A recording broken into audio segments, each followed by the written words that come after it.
Sem lugar a dúvidas, o apóstolo Paulo foi um defensor do Evangelho de Jesus. Ele enfrentou diversos movimentos que abafavam o Evangelho de Jesus Cristo. E uma das cartas que marca a defesa do Evangelho e da graça de Deus é Gálatas. Por isso eu quero te convidar nesta e próximas reflexões sobre este livro, ou esta carta de Gálatas, que possivelmente seja uma ou a primeira carta que Paulo escreveu em defesa do Evangelho. É importante, nos dias de hoje, entender o Evangelho de Jesus. E nesta carta nós temos muita clareza sobre o que é o Evangelho de Jesus. Desta maneira eu te convido então a estar comigo aqui, sempre para pensar, refletir, meditar e agradecer a Deus por esta carta. Solta a vinheta e vamos entrar na nossa carta.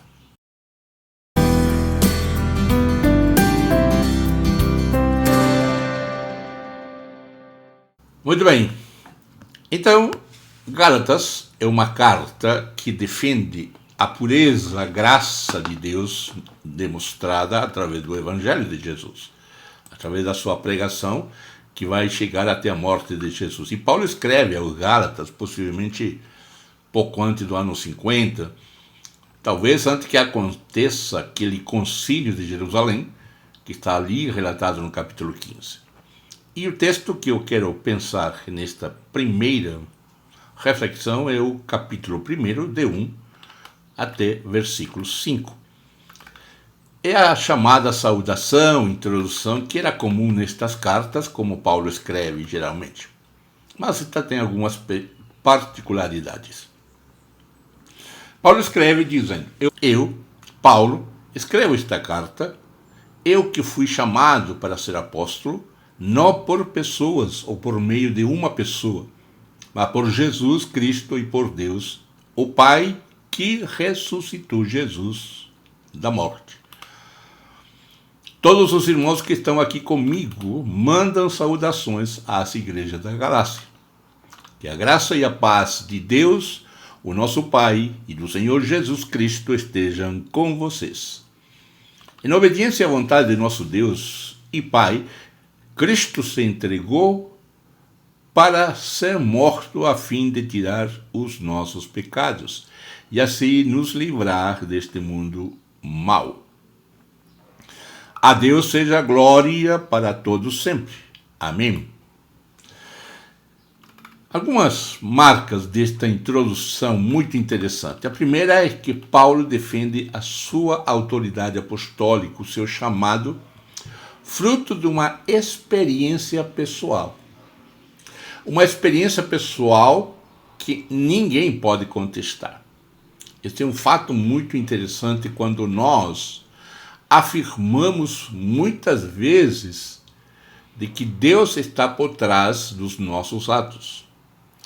A pergunta é saber se realmente nós temos a convicção que Paulo teve ao afirmar à igreja de que ele estava ali, fruto de uma experiência na qual Deus tinha dado a ele o conhecimento do Evangelho e o entendimento.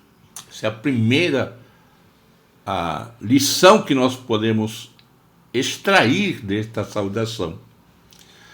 A segunda é que Paulo, neste trecho, embora não apareça como uma definição em uma estrutura, mas ele fala do que é o Evangelho.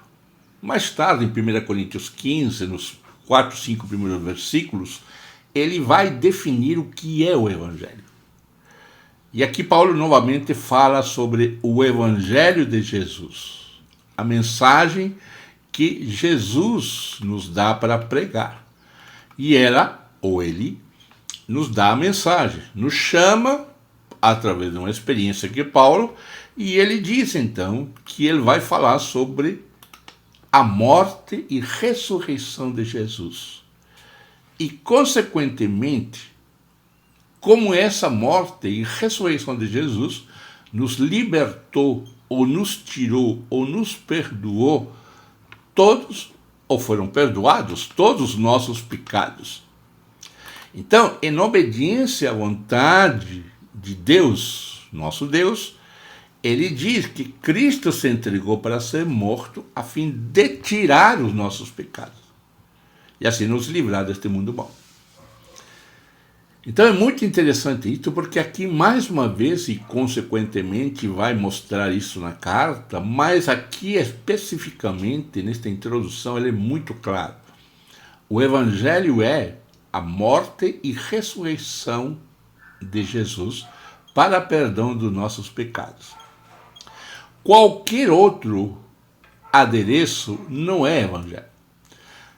O que Paulo vai ensinar nesta carta, nós vamos ver, é claramente a diferença entre uma religião que exige alguns atos para sermos abençoados por Deus e o Evangelho de Jesus, que nada pede.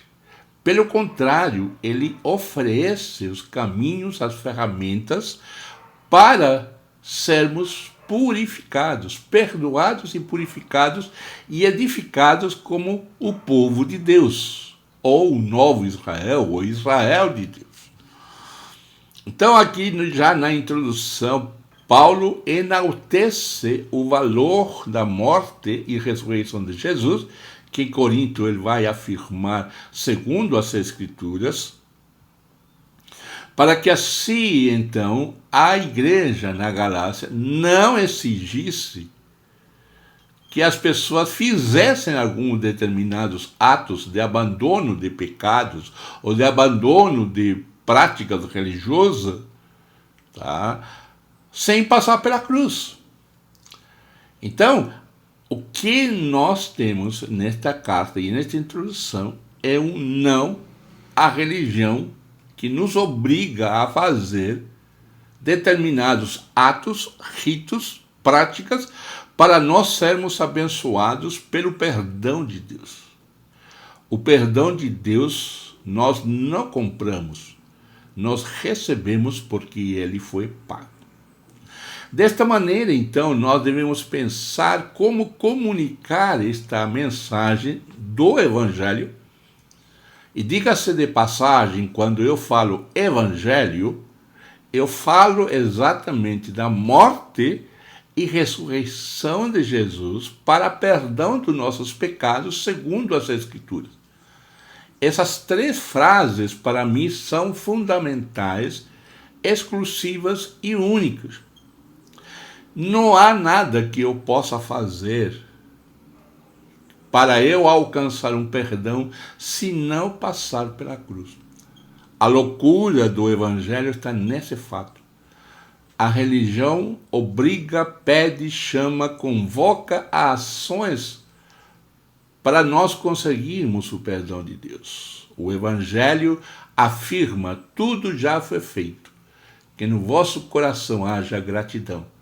E o Espírito Santo, logicamente, irá fazer aquilo que é necessário para nos purificar e sempre estar em plena comunhão com Deus e Pai.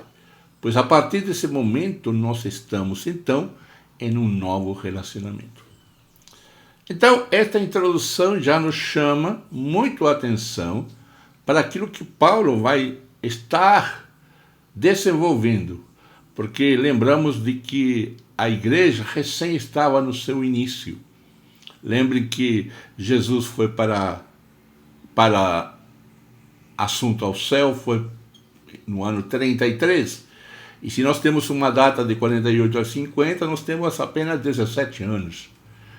Então, é pouco tempo, e a igreja já começava, então, a exigir práticas judaicas, no caso, que vamos ver, que não eram condizentes com aquilo que o Evangelho de Jesus tinha trazido para o ser humano. Nos vemos, então, na próxima meditação. Eu espero que você me acompanhe e esteja sempre aqui conosco. Não esqueça, então, de assinar o nosso canal e nos seguir, seja no podcast Academia do Discipulado ou aqui no nosso canal. Que Deus te abençoe Até a próxima meditação. Um grande abraço.